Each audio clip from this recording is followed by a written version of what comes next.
तो बच्चों स्वागत है। आज हम चर्चा करेंगे बिहार बोर्ड के कक्षा 10 के हिंदी का पाठ है आपका ये छठा पाठ है, जो कि कहानी है जिसका कि नाम है बहादुर। इस कहानी के लेखक हैं अमरकांत। ये काफ़ी अच्छी कहानियाँ लिखा करते हैं और इनके काफ़ी प्रसिद्ध कहानियाँ हैं, जैसे कि जिंदगी और जोंक एवं मौत का नगर। ये काफ़ी फेमस है इनकी कुछ कहानियाँ। तो ये बहादुर कहानी के बारे में चर्चा करें इसके ऊपर कुछ। दरअसल ये एक लड़का का नाम है, उसका पूरा नाम होता है दिल बहादुर। वो नेपाल का रहने वाला होता है। तो किसी कारणवश वो नेपाल छोड़ के भारत चला आता है। एक बार क्या करता है, वो भैंस की पिटाई कर देता है, ठीक ना। भैंस की पिटाई कर देता है, जिस कारण से उसकी माँ उसे मारती है और वो घर छोड़ के भाग आता है और भारत में आके नौकरी की तलाश करता है। तो लेखक जो इस पाठ के, उनके जितने रिश्तेदार हैं उनके यहाँ नौकर चाकर होते हैं। तो ये देख के इनके मन में होता है कि हमारे यहाँ भी नौकर होता तो हमारे घर के लोग भी चैन से रहते, सारा काम करते शांति के साथ। तो इनके मन में भी विचार आया कि मैं भी क्यों ना एक नौकर रखूं। तो इनके साले साहब ने उसी दिल बहादुर को इनसे परिचय करवाया।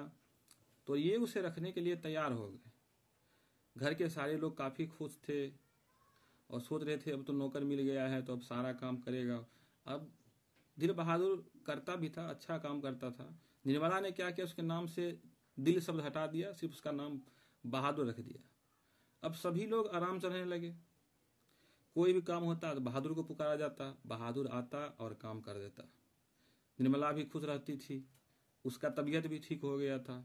साथ में लेखक का पुत्र जो था किशोर, वो भी काफ़ी खुश रहने लगा। उसका भी सारा काम बहादुर करता था।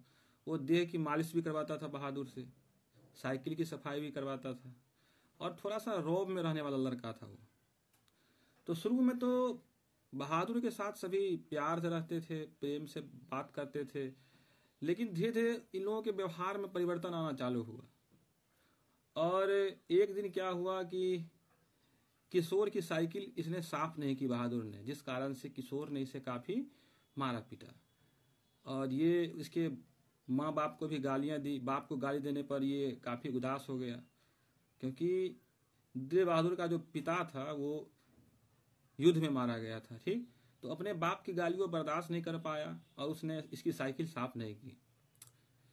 इसी प्रकार दिन बीतते गए तो धीरे धीरे पड़ोसियों का असर इनके ऊपर भी होने लगा।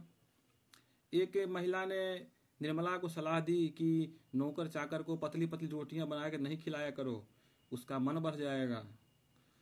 तो ये सुन के निर्मला भी क्या की, उसके लिए रोटियां बनाना बंद कर दी। बोले कि अपना रोटी तू खुद सेक ले।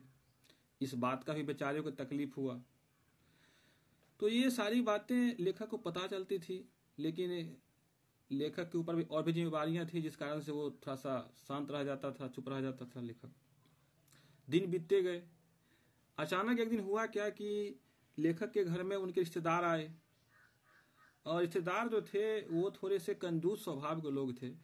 वार्तालाप चालू हुआ उन लोगों का। बात चलते चलते अचानक से रिश्तेदार ने ऐसा प्रकट किया जैसे उनका कुछ खो गया। तो बाहर अंदर करने लगे, सब कुछ ढूंढने लगे। तो पूछने पे पता चला कि उनका 11 रुपया खो गया था। तो उन लोगों का शक जो था ना, उनके रिश्तेदार का, वो पूरा शक किस पे डाल दिया, बहादुर के ऊपर, कि हो ना हो यही लड़का मेरा रुपया चुराया है। जबकि वास्तविकता ये नहीं था। बहादुर काफ़ी ईमानदार लड़का था, वो चोरी नहीं किया था इनके घर में। लेकिन रिश्तेदार ने सोचा कि नौकर चाकर है, इसके ऊपर आरोप डाल देंगे तो किसी को कुछ बिगड़ेगा नहीं, और यही हुआ। तो इसको मारपीट भी लगा। लेखक ने भी मार दिया, उस दिन थप्पड़ मार दिया। लेकिन बेचारा चोरी नहीं किया था, अंदर से हिल गया पूरी तरह से वो मार खा के। तो धीरे धीरे इन सब के व्यवहार में परिवर्तन देख के उसके मन में अब यहाँ से रहने का मन धीरे धीरे खत्म होने लगा। ऐसे अचानक क्या हुआ, एक दिन सिलवट उसके हाथ से गिर के टूट गए। और फिर एक दिन जब लेखक घर लौटा तो पता चला कि बहादुर जो है घर छोड़ के भाग गया। पूछने पता चला कि नहीं, कुछ विशेष नहीं हुआ था, आज तो कुछ कहा भी नहीं था मैंने। पता नहीं क्या हुआ, क्यों भाग गया। इनकी पत्नी रोने लगी कि मेरे भाग में तो नौकर का सुख ही नहीं लिखा है, आज सुबह से ही माजी माजी किए जा रहा था। किशोर भी इसको ढूंढने के लिए निकला, मारता पीटता था किशोर, लेकिन जब ये चला गया भाग के तो किशोर को भी अपनी गलती का एहसास हुआ और वो इसको ढूंढने के लिए निकल गया। लेखक भी क्या ही कर सकते थे, उनका मन होता था कि जोर से चीखे किसी पे, लेकिन क्या कर सकते थे, ये तो चला गया था। और अपनी पत्नी पे, बच्चों लड़के पे चीख के करते भी क्या, क्योंकि गलती तो उन लोगों की भी थी। तो बहादुर जब, तो इन्होंने पूछा अपनी पत्नी से कि कुछ लेके भी गया है, तो बोले अरे नहीं, कुछ लेके नहीं गया है, कुछ लेके जाता, हमको बोल के जाता तो कुछ रुपया पैसा भी दे देते, लेकिन कुछ लेके नहीं गया है। यही तो एक समस्या है कि उसके पैसे जो जमा थे वो भी यहीं रह गए हैं, वो कुछ भी लेके नहीं गया है। तो बोले, और वो चोरी जो रुपया किया था उसका, रिश्तेदार का, बोला अरे काहे का चोरी, हम जानते रिश्तेदार को, वो सब कंजूस हैं, अपनी प्रतिष्ठा के लिए वो ऐसा करना चालू कर दिया था उस दिन कि किसी तरह बदनामी ना हो। वो एक पैसे का खर्चा करने वाला आदमी नहीं रिश्तेदार हमारा, सिर्फ उसको बहादुर को जानबूझ के उसने बदनाम किया था उस दिन। और सारे अंदर से अंदर ही अंदर सारे घुटते जा रहे थे। लेखक भी सोच रहा था कि क्यों चला गया बहादुर, और इसकी पत्नी तो रो रो के उसका बुरा हाल था।